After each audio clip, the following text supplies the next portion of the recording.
Eu me arrependo. Se tem uma coisa que eu carrego no peito até hoje, é o arrependimento de ter colocado o meu filho naquela estrada.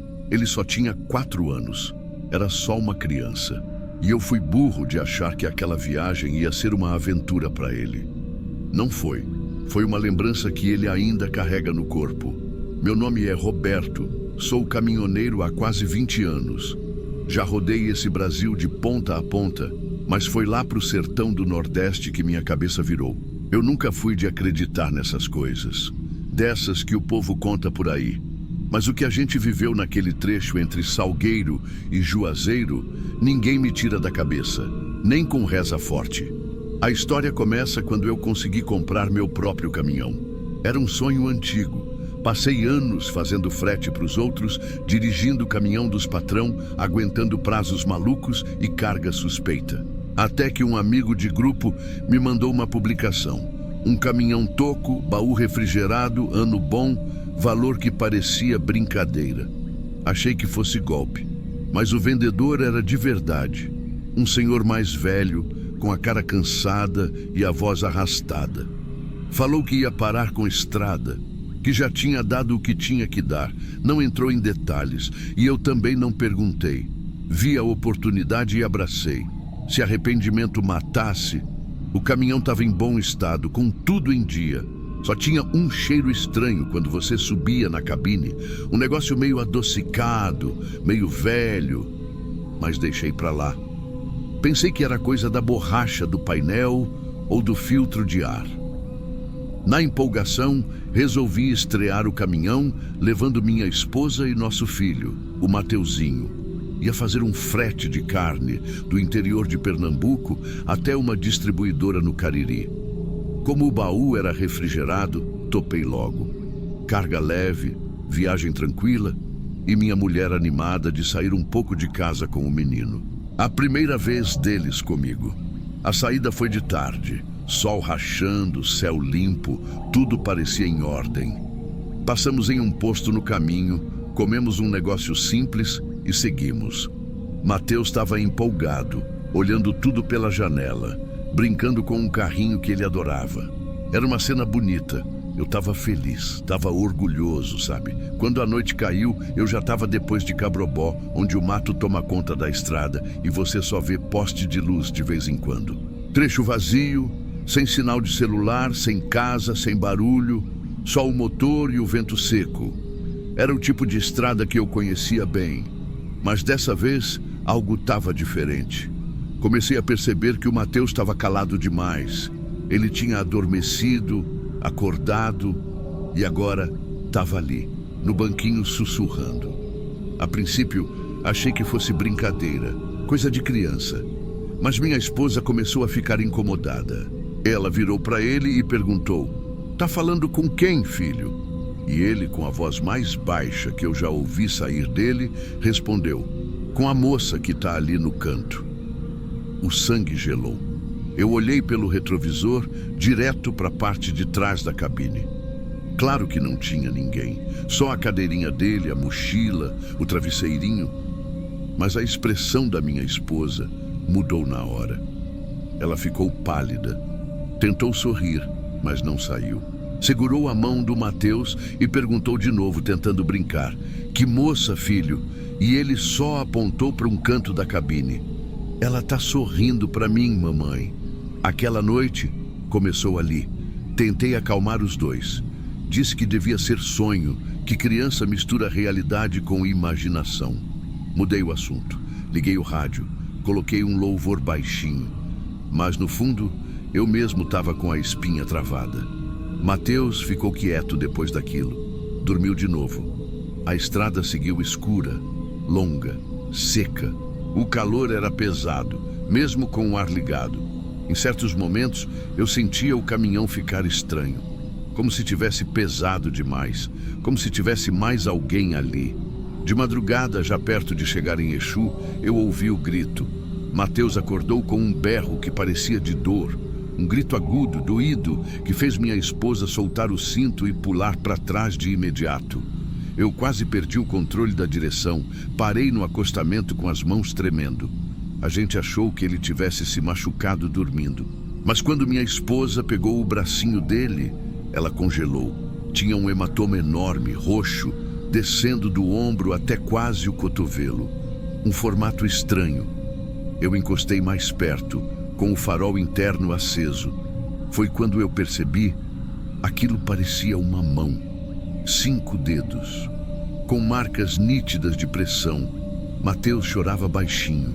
E quando minha esposa perguntou o que tinha acontecido, ele respondeu soluçando. Ela apertou. Ficou brava comigo porque eu não quis brincar com ela. Eu não sabia o que fazer.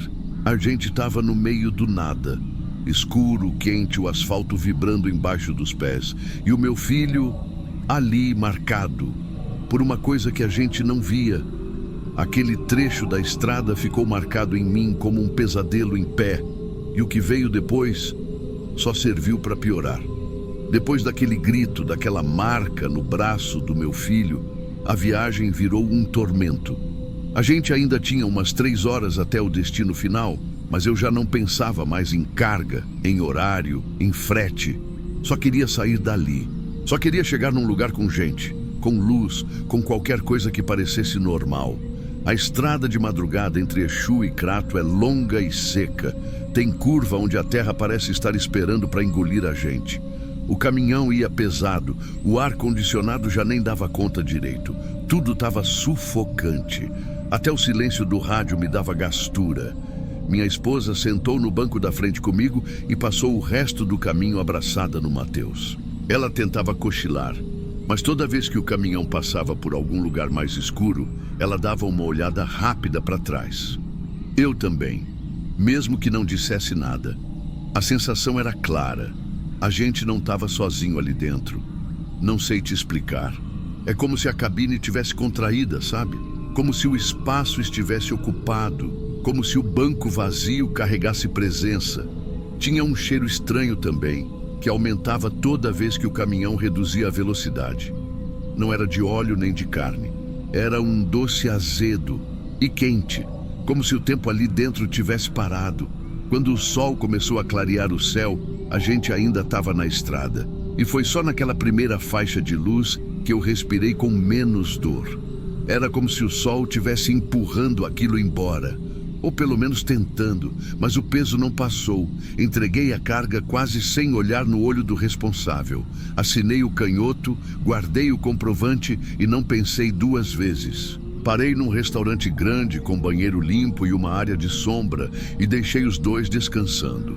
Minha esposa não falou nada, mas o olhar dela dizia tudo. A gente não volta nesse caminhão. Comprei um chip novo e comecei a procurar o número do homem que tinha me vendido o caminhão. Tinha bloqueado o contato antigo, mas ainda tinha uma foto de perfil. Tentei ligar, desligado, fora de área.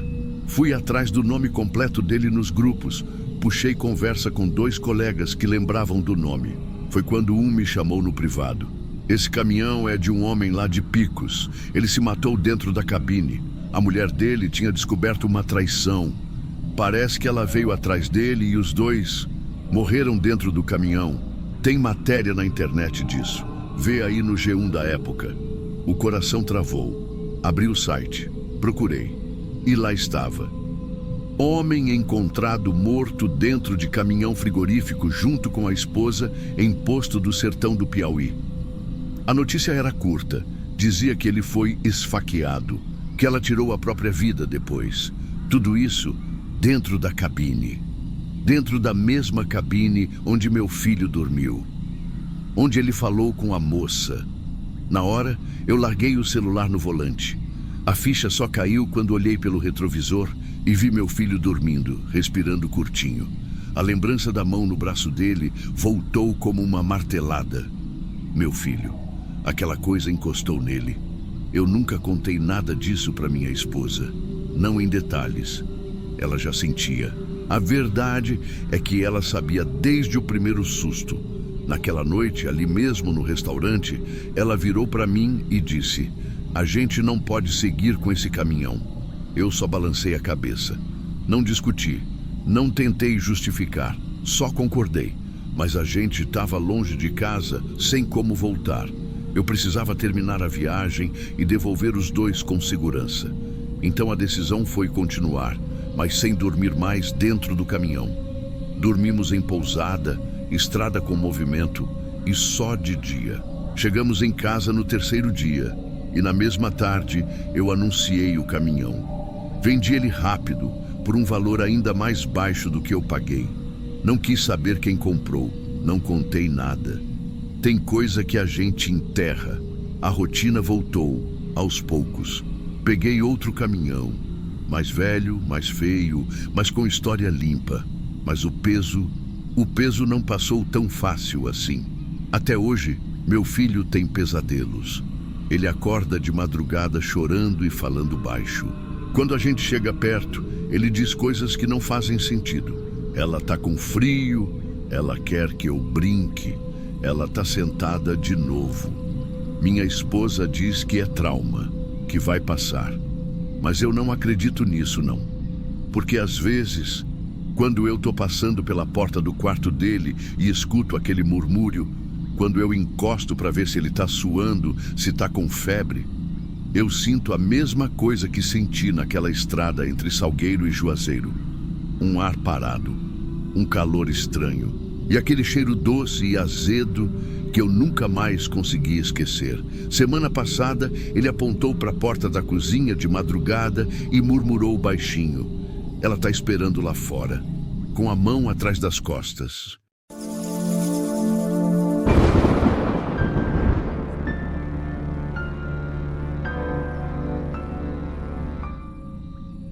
Se tem uma coisa que me arrependo nessa vida, foi de não ter insistido para ele não parar.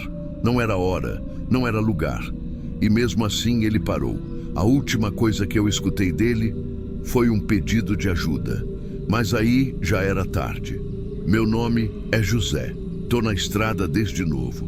Passei por buraco de asfalto que hoje virou pista dupla. Já vi coisa de deixar o sujeito sem dormir por dias, mas tem uma lembrança que me segue feito sombra. Uma lembrança com voz, com barulho de rádio chiando e uma freada que eu escuto até hoje, mesmo com o caminhão desligado. Isso foi numa noite abafada de quinta, em outubro, faz uns 5 anos. Eu vinha cortando o sertão, descendo pela BR-116, naquela parte entre Salgueiro e Jardim, no Ceará. O calor era tanto que eu rodava só de janela aberta, mesmo de madrugada. Aquele vento seco batendo no rosto ajuda a manter a mente acordada. E quem viaja de madrugada sabe, o pior inimigo não é o sono, é o silêncio, o vazio. Por isso que eu sempre deixava o rádio ligado no canal da turma. E nessa noite, quem estava na mesma faixa que eu era o Lalo, amigo de fé. Um sujeito engraçado, risonho, trabalhava para a mesma empresa. A gente já tinha se esbarrado em vários fretes e sempre que dava, seguia conversando por rádio até alguma cidade. Naquela noite, ele ia na frente, uns 20 minutos adiantado. A gente se revezava nas histórias, rindo de besteira. Ele contou de um dia que uma mulher lá em Ouricuri queria pagar a carga com coxinha. Eu retruquei com uma de quando deixei uma vaca na porta errada e quase fui preso. Tava leve, tudo em paz. Até que, do nada, a voz do Lalo mudou. Parou de rir. Ficou abafada. Ele disse assim: Zé, tem uma mulher aqui. Na hora eu gelei. Como assim, Lalo?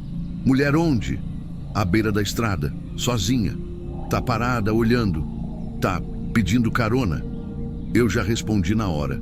Deixa ela, homem. Esse trecho aí é no meio do nada. E tu sabe que aí perto tem história. Ele ficou calado por uns segundos e depois respondeu: ela tá chorando. Parece que foi deixada aqui pelo marido. Disse que brigaram. Ela tá com o pé machucado. Eu respirei fundo. Não era a primeira vez que alguém aparecia em situação suspeita, mas tinha algo ali que não me desceu. Mesmo assim, ele disse que ia ajudar. E eu ouvi a porta do caminhão dele abrindo. Depois, silêncio. Demorou um pouco até a voz dele voltar no rádio. Quando voltou, não era a mesma. Ele falava baixo, meio trêmulo. Disse que ela estava sentada no banco do carona, mas não queria conversar. Só olhava para a estrada, que o cabelo dela parecia ter poeira e sangue seco. Eu perguntei se estava tudo certo. Ele respondeu que sim, mas com uma pausa longa entre as palavras. Ela não fala, só fica olhando. Não sei dizer se está com medo ou com raiva. A gente tentou mudar de assunto. Falamos de futebol, de frete, da seca no sul da Bahia, mas a conversa já não fluía. O rádio começou a dar uns chiados, tipo interferência, coisa comum quando passa por serra. Só que dessa vez veio com uns sons esquisitos no fundo. No começo achei que era só eco, até escutar uma prece. Era ele, o Lalo, rezando, baixo, como quem está com medo de alguma coisa perto. Eu interrompi, perguntei, tá tudo bem aí, Lalo? Nada, só a respiração dele, pesada, ofegante. E aí no meio do ruído escutei um choro. Não era dele, era um choro feminino, mas não normal. Soava, como se a garganta tivesse arranhada, como se fosse de alguém com a boca seca há dias. O rádio falhou mais uma vez, depois voltou só com barulho ambiente. Eu tentava chamar, mas ele não respondia. Quando respondeu, foi gritando. Zé, ela não é, me ajuda, pelo amor de Deus.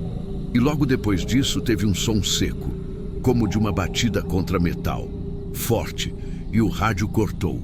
Silêncio total. Eu fiquei ali, com a mão tremendo no volante, sozinho, no meio da pista vazia. Tentei chamar de novo, várias vezes. Só estática. Continuei dirigindo, meio que no automático, com um nó no estômago. O céu, antes estrelado, começou a fechar com uma névoa esquisita. O vento ficou parado e o calor virou abafamento. Quando cheguei no próximo posto, em Penaforte, vi 2 caminhões conhecidos. Desci e fui direto perguntar se alguém tinha ouvido o Lalo no rádio. A resposta me quebrou por dentro. Tu não soube? O Lalo bateu o caminhão na curva da Serra do Araripe. Morreu na hora. Na hora que me disseram que ele tinha morrido, eu não consegui responder. Fiquei só parado, olhando o chão do posto, sem saber onde enfiar o peso do corpo. Era como se a estrada tivesse me engolido por dentro. Perguntei como foi o acidente. Me disseram que ele perdeu o controle numa das curvas da serra e bateu direto na contenção de pedra. Não deu nem tempo de socorro. A batida foi forte. O caminhão virou quase que num L, como se tivesse sido empurrado de lado por alguma coisa. A única coisa que me veio na cabeça foi: ela estava no caminhão. A mulher. A da beira da pista. A que ele botou para dentro. Mas ninguém viu. Nenhum dos socorristas, nem a polícia, nem os curiosos que passaram depois. Disseram que ele estava sozinho. Eu queria acreditar, mas eu escutei. Eu estava lá. Ouvi o choro, ouvi ele rezando, ouvi ele implorando ajuda. Tentei convencer a mim mesmo que ele podia ter tido um surto, sei lá. Que o calor, o cansaço, a estrada, que tudo isso tivesse embaralhado a cabeça dele. Mas eu conhecia o Lalo. Ele podia ser brincalhão, distraído com o horário, até meio doido às vezes. Mas ele não era de delirar. No mesmo dia, eu fui até o local do acidente. Eu precisava ver com meus próprios olhos. Era uma curva fechada, daquelas que todo mundo reduz até o coração. A serra ali é traiçoeira, ainda mais de madrugada. O caminhão já tinha sido removido, mas dava para ver a marca da batida no barranco de pedra, arranhado e chamuscado, como se tivesse queimado de leve. Um policial estava por lá ainda, mexendo nas fitas de isolamento. Cheguei, me apresentei e perguntei se ele podia me dizer alguma coisa. Ele olhou para mim por uns segundos, como quem mede se deve ou não falar. E depois disse: "Olha, acidente é acidente, né? Mas esse aqui teve um detalhe que incomodou." "Que detalhe?" "A posição do corpo. Ele estava com os braços encolhidos, sabe? Como se tivesse se encolhido de medo. E os olhos..." Ele parou. Os olhos estavam arregalados. Não é raro o morto ficar assim. Mas tinha algo no rosto dele. Uma expressão de pânico. como se ele tivesse morrido vendo alguma coisa que assustou demais. Agradeci, engoli em seco e me afastei. Naquela noite, eu não dormi. Fiquei sentado na boleia com o rádio desligado, olhando para o escuro da estrada, como se alguma coisa pudesse sair dele a qualquer momento. Porque se tem uma coisa que caminhoneiro aprende com o tempo, é que tem lugar que guarda presença. E ali, naquela serra, tinha alguma coisa esperando. Depois disso, demorei meses para aceitar rota noturna de novo. E quando aceitei, só passava ali se fosse de dia. E mesmo assim, rezando baixo o caminho todo. Mas o pior de verdade, foi uma noite, uns 3 meses depois. Eu estava numa rota diferente já em Pernambuco. Madrugada adiantada, estrada vazia. O rádio estava ligado, mas sem ninguém falando. Até que ouvi um chiado fraco, e no meio do chiado, uma voz. Não era clara nem nítida, mas parecia com a do Lalo. Ela dizia baixinho: Zé. Eu gelei. Pensei que podia ser alguém com a voz parecida, um caminhoneiro novo, sei lá. Mas o que veio depois me matou por dentro. Ela ainda tá aqui. Foi isso. Só isso. Depois disso, silêncio. Desliguei o rádio na hora. Nunca mais liguei aquele canal. Hoje eu continuo na estrada. A vida me empurra para frente e a gente segue. Mas em toda viagem longa que faço, eu olho para o acostamento e juro por tudo que é mais sagrado. Em 2 ocasiões diferentes, em lugares distintos, eu vi uma mulher, sozinha, de pé, de vestido claro sujo, com os braços para baixo, sem pedir carona, sem sinalizar nada, só olhando. Uma vez foi perto de Icó, a outra já próximo de Cabrobó. Eu não parei, nem vou, porque se tem uma coisa que aprendi com o Lalo, é que nem toda carona vem de gente viva. E quando você escuta uma voz conhecida chamando no rádio, depois da morte, é melhor não responder.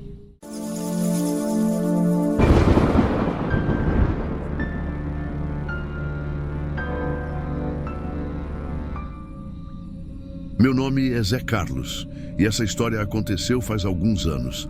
Até hoje, eu escondo ela da minha família.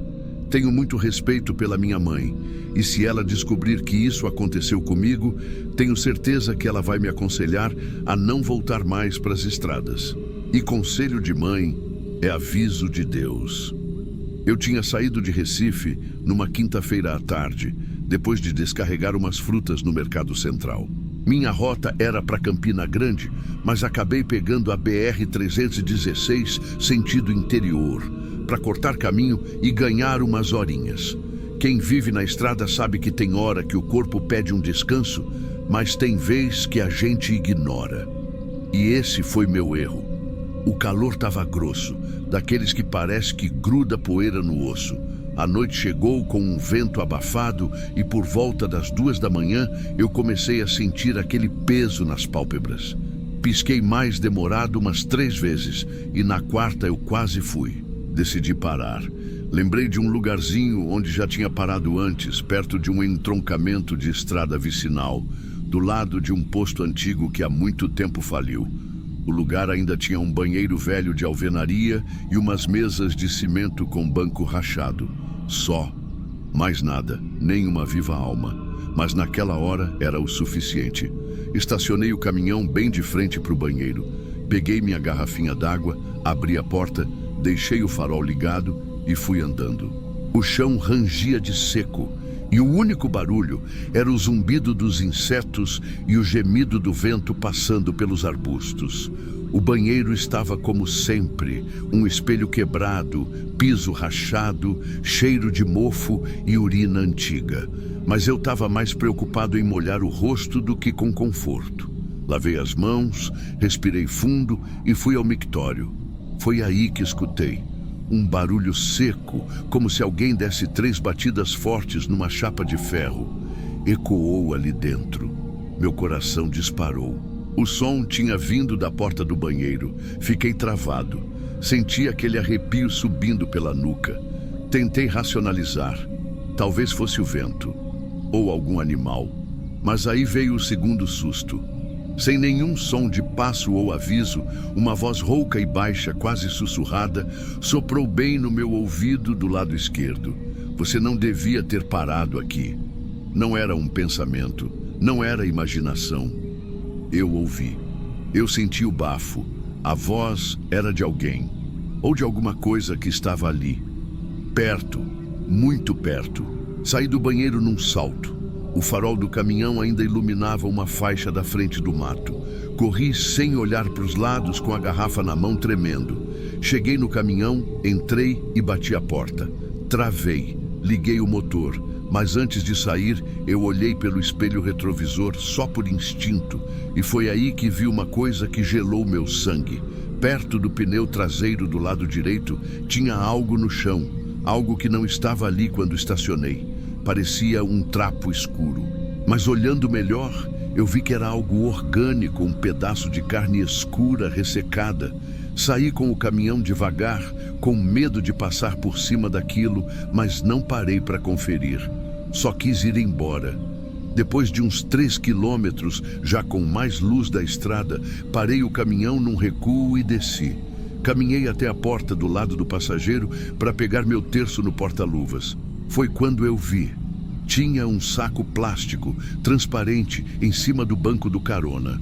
Um saco que eu não coloquei ali. Meu sangue gelou na mesma hora.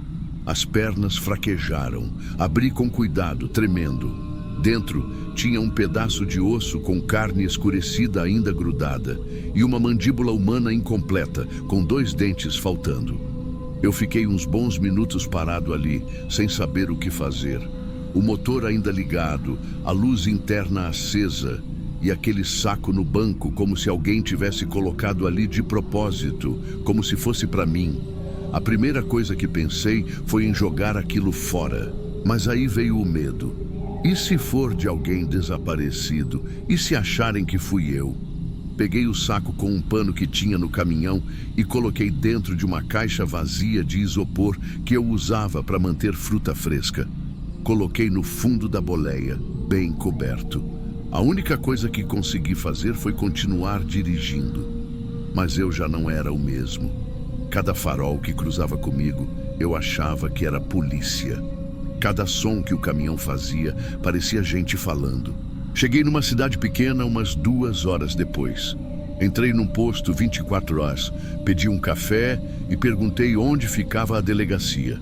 O frentista me disse que abria às 7h. Esperei. Fiquei ali sentado com o rádio desligado, pensando se eu devia contar. Mas no fundo, eu sabia que tinha que contar. Eu não podia fingir que não vi aquilo. Quando amanheceu, fui para a delegacia e pedi para falar com alguém. O policial que me atendeu foi até respeitoso, mas logo vi no rosto dele que estava pensando que eu podia ser doido. Expliquei tudo. Falei da área de descanso, da voz no banheiro, das batidas, do saco plástico que apareceu, da mandíbula. Falei de tudo. Eles abriram o saco. Confirmaram que era mesmo osso humano, provavelmente parte de uma mandíbula. Mas não podiam afirmar ali, de cara. Pediram para ver o vídeo da câmera de segurança do meu caminhão. Eu deixei. A gravação mostrava tudo com nitidez. Eu estacionando, descendo, indo até o banheiro. Ficava um tempo lá, depois voltava correndo, normal. Até aí, tudo como eu tinha contado.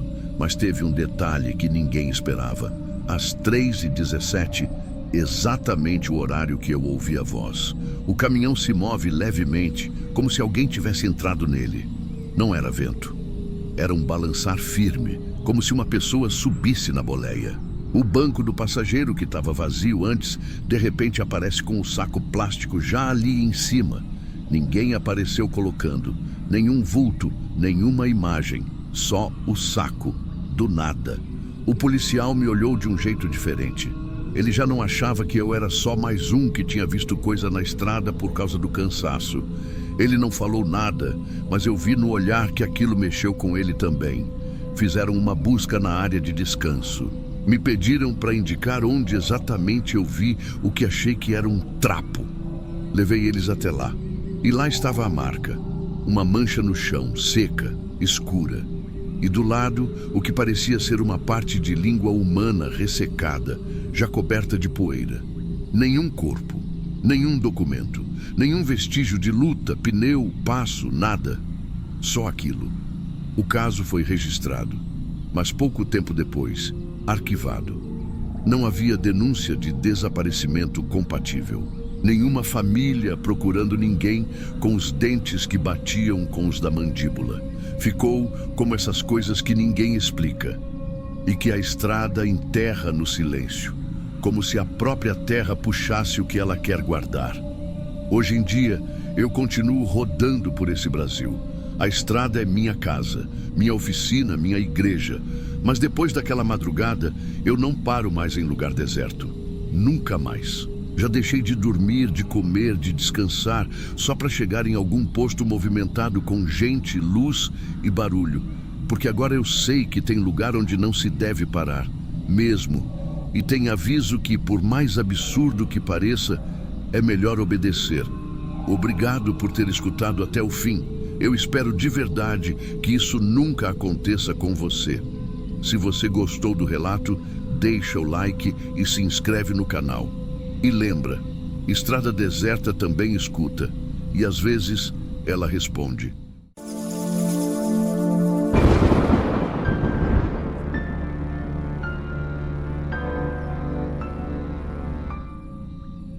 Eu sinceramente não sei como começar a contar meu relato para vocês, mas vamos lá. Eu sou caminhoneiro faz uns 15 anos. Rodei esse país de ponta a ponta, já vi de tudo na estrada. Coisa bonita, coisa feia, coisa que a gente não conta nem para mulher em casa. Mas o que eu vivi naquela madrugada não tem comparação. Até hoje eu evito passar naquela região. E eu nunca contei isso para minha mãe, porque se ela souber, ela me manda largar o caminhão. E talvez ela esteja certa. Foi em 2021, mais ou menos. Eu estava com uma carga pequena, umas peças industriais, levando de Juazeiro para uma cidadezinha chamada Santa Brígida, interior da Bahia. A rota principal era longa e cheia de caminhão. Então resolvi cortar caminho por uma estrada de terra que alguns colegas tinham comentado. Antiga, paralela à BR, usada por gente da região, mas bem mais rápida. O sol caiu enquanto eu ainda estava na metade do percurso. A estrada foi ficando cada vez mais estreita, mais apagada, mais seca. Quando anoiteceu de vez, eu já estava naquele silêncio que incomoda, sem barulho de motor, de bicho, de vento, só o barulho dos meus pensamentos e da suspensão rangendo. Lá para 2 da manhã, senti que não dava mais para continuar. A vista pesava, o pescoço começava a travar. Decidi parar. Avancei até ver o que parecia ser um ponto de apoio antigo, um prédio abandonado, talvez uma borracharia falida.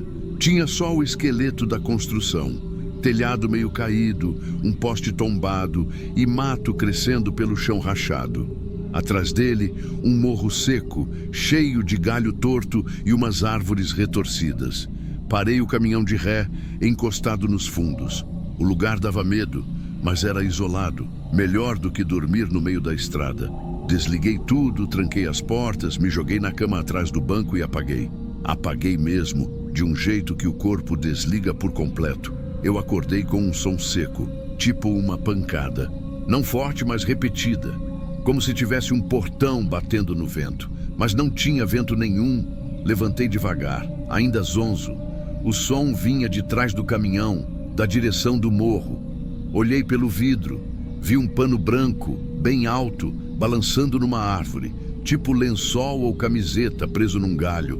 Balançava de um jeito que me deu arrepio. Tinha algo naquele movimento, ritmado demais. Quase como se tivesse alguém ali puxando e soltando, puxando e soltando. Meu primeiro pensamento foi: alguém pode ter sofrido um acidente, tentou chamar ajuda amarrando alguma coisa na árvore. Peguei o celular, liguei a lanterna e desci. O ar estava parado, seco, e o chão fazia um som fofo de areia fina. Caminhei até a beirada do morrinho. Uma trilha de gado subia entre os galhos. Fui devagar. À medida que eu subia, o som parava e o pano ainda balançava. Foi só quando cheguei mais perto que me deu aquela sensação ruim. Aquela que o corpo sabe antes da mente. Um arrepio que não é do vento. As costas começaram a gelar, as pernas a pesar. O ar ficou mais denso. E aí, tudo parou. Som, vento, o pano. Eu levantei o braço com a lanterna devagar, mirando para o alto da árvore. E vi. Não era pano. Nunca tinha sido pano. Era uma mulher. Estava pendurada de cabeça para baixo, com as pernas enganchadas no galho seco, o corpo balançando suave. O vestido branco, antigo, se abria com um movimento, revelando as pernas finas e os pés, descalços, sujos de sangue seco, como se tivesse caminhado por terra quente até encontrar aquele galho. O cabelo dela era enorme, cinza encardido, descia até quase tocar o chão. A pele parecia couro esticado, velha, manchada de terra. E mesmo assim, ela balançava como se estivesse viva. Eu congelei. O riso começou baixo, um som rouco, estalado, como se o peito dela estivesse rachado por dentro, mas a boca não se mexia. O som não vinha da boca dela. Eu quis correr, quis rezar, quis fechar os olhos, mas eu só ficava ali, travado. E piorou quando ela virou o rosto lentamente e me olhou. Os olhos eram fundos, sem brilho, não tinha expressão. Era como se me enxergasse sem interesse nenhum, como quem olha um bicho já morto. E aí ela estendeu o braço. Devagar, o braço escorregou para o lado e o dedo indicador apontou para mim. Só isso. Mas aquilo me destruiu. Naquele instante, minha mente me implorava para correr, mas meu corpo ainda não obedecia. Eu pensei, se ela descer, eu não escapo. Se ela cair, eu morro. E pensei outra coisa também. Ela não quer me pegar agora. Ela só quer que eu veja. Aí eu consegui reagir. Virei e desci o morro tropeçando, escorregando, batendo o joelho num galho, a lanterna tremendo na mão. Ouvi o riso atrás de mim de novo, mas dessa vez parecia que vinha de dentro da minha cabeça, como se tivesse grudado na minha nuca. Voltei para o caminhão, entrei, travei a porta, liguei e saí cantando pneu. Na hora que joguei a marcha, vi no retrovisor. O galho onde ela estava ainda balançava, mas ela já não estava lá. Dirigi feito louco por uns bons quilômetros até ver um posto de gasolina aceso. Parei. Tremendo, suado, com gosto de sangue na boca de tanto ranger os dentes. Fiquei lá, encostado no capô, tentando entender o que tinha acontecido. E não entendi. Só sei que o medo me deixou doente naquela noite. Tremedeira, náusea, uma dor no pescoço que durou 3 dias. Quando fui entrar no caminhão de novo, no banco do carona tinha um monte de fio de cabelo cinza, enrolado, como se tivesse caído de alguém que dormiu ali. E eu juro por tudo que me é sagrado, aquele banco estava limpo. Eu dormi sozinho, não levei ninguém, se é que vocês me entendem. Não parei para ninguém, mas mesmo assim, estava lá. Joguei os fios no mato e segui viagem. Nunca mais voltei por aquela estrada, nunca mais parei em ponto abandonado. Pode ser longe, pode ser caro, mas agora só encosto onde tem luz, gente, cachorro latindo e televisão ligada. Porque tem coisa nesse mundo que não anda na mesma frequência que a gente. E se você parar num lugar esquecido, onde ninguém mais para, ela pode estar balançando ali, só esperando você ver. Se você ouviu até aqui, obrigado. E se estiver na estrada agora, olha bem para o alto antes de dormir. Tem sombra que não devia estar ali.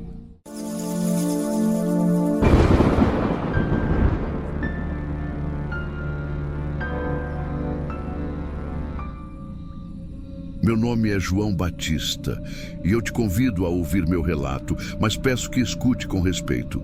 O que tenho para contar é algo além da vida, que só Deus pode explicar. Eu sou mineiro de São João del Rei e estou na estrada faz quase 25 anos. Carrego de tudo para todo canto. Já fiz rota para o sul, para o centro-oeste, já fui até a fronteira. Mas o que aconteceu comigo foi no sertão do Nordeste, e até hoje Eu evito passar por lá de novo.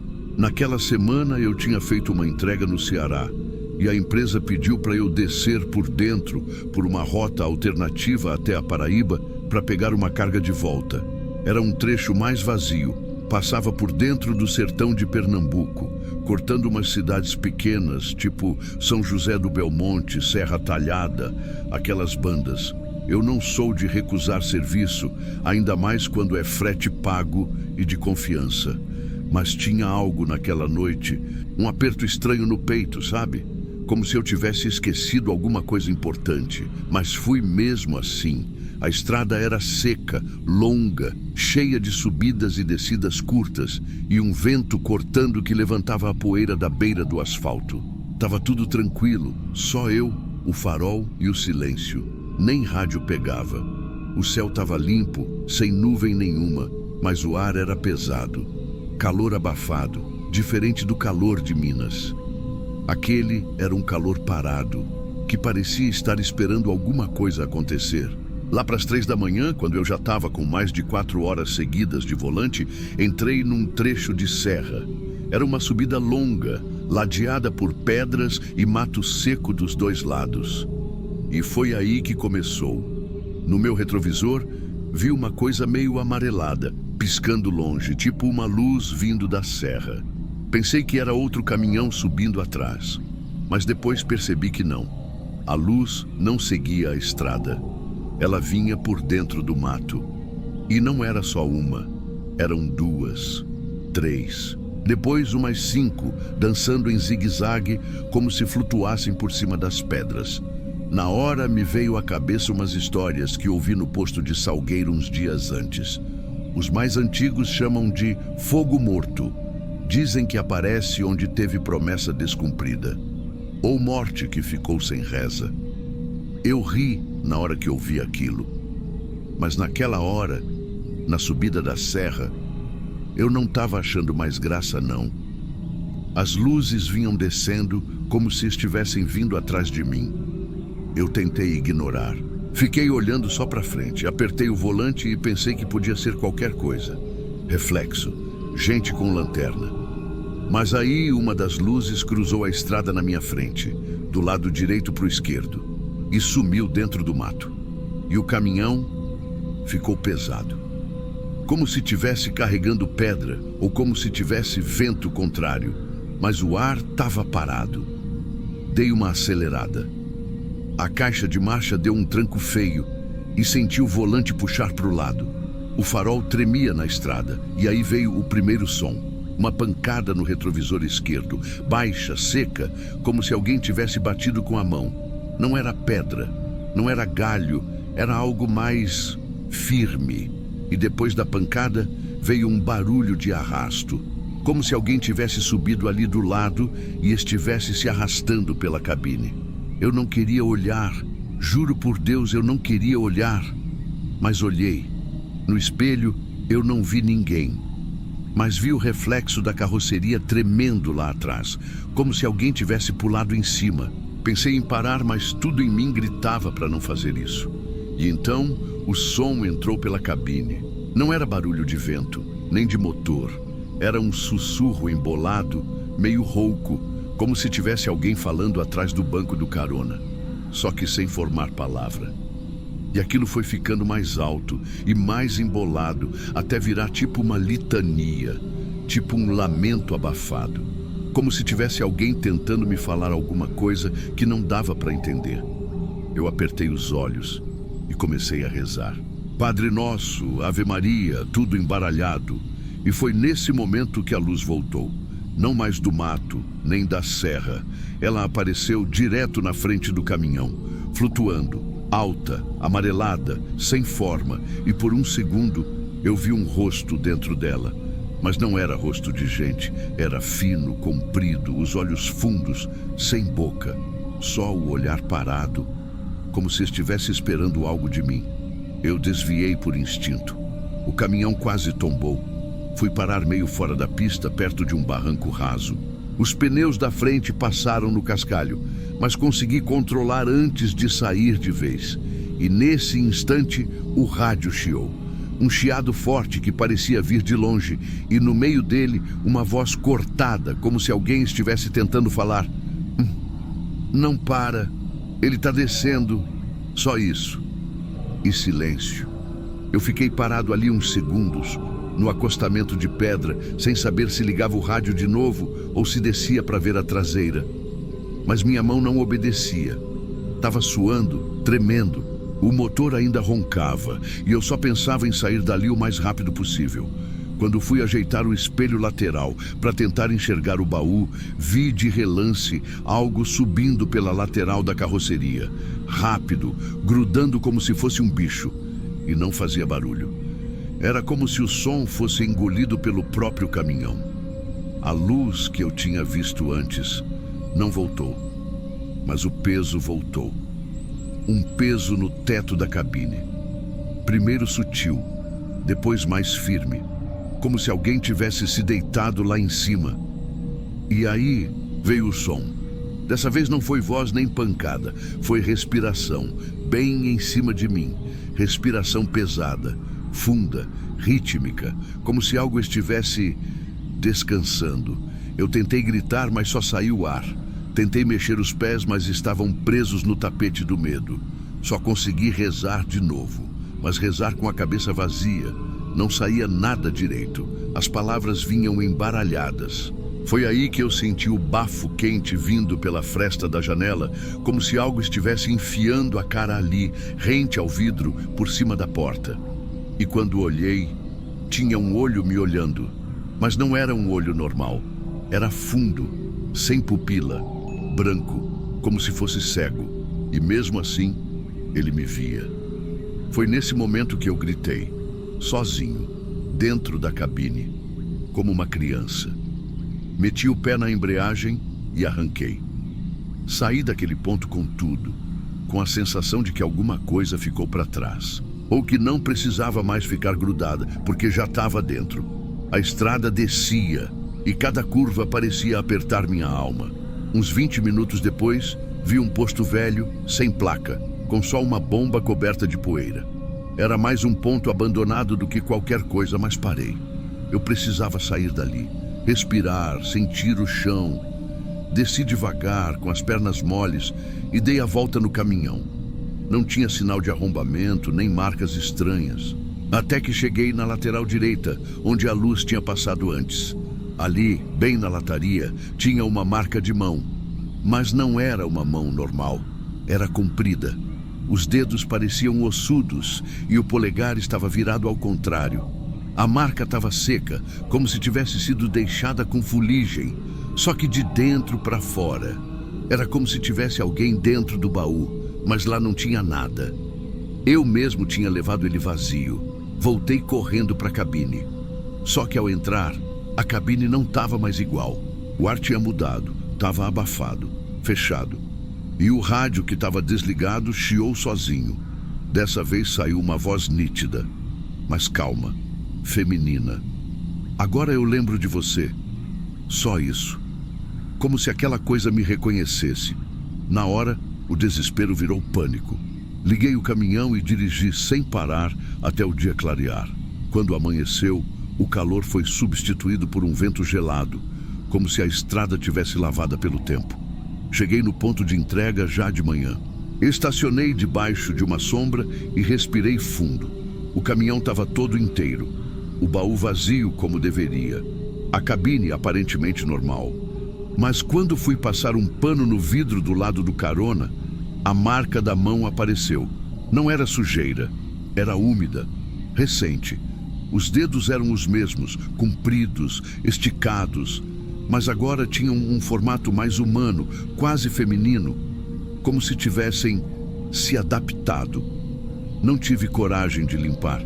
Só entrei de novo, liguei o rádio e fiquei em silêncio. Desde aquele dia, nunca mais peguei estrada por aquelas bandas. Se me mandam rota passando por ali, eu recuso. Dizem que é medo bobo, que a cabeça da gente prega peça quando tá cansada. Mas quem fala isso, nunca viu o que eu vi. Eu não sei o que era aquilo, só sei que não era deste mundo. E desde então, de vez em quando, Quando eu passo por algum lugar muito isolado, ou o rádio chia do nada, ou o vidro começa a embaçar num lugar só, eu tenho medo de olhar, porque aquela marca pode estar lá de novo. Se esse relato te prendeu até aqui, se inscreve no canal e deixa o like, que isso ajuda muito a levar essas histórias adiante. E comenta aí embaixo se você já viu coisa parecida na estrada ou se tem coragem de pegar esse trecho sozinho à noite.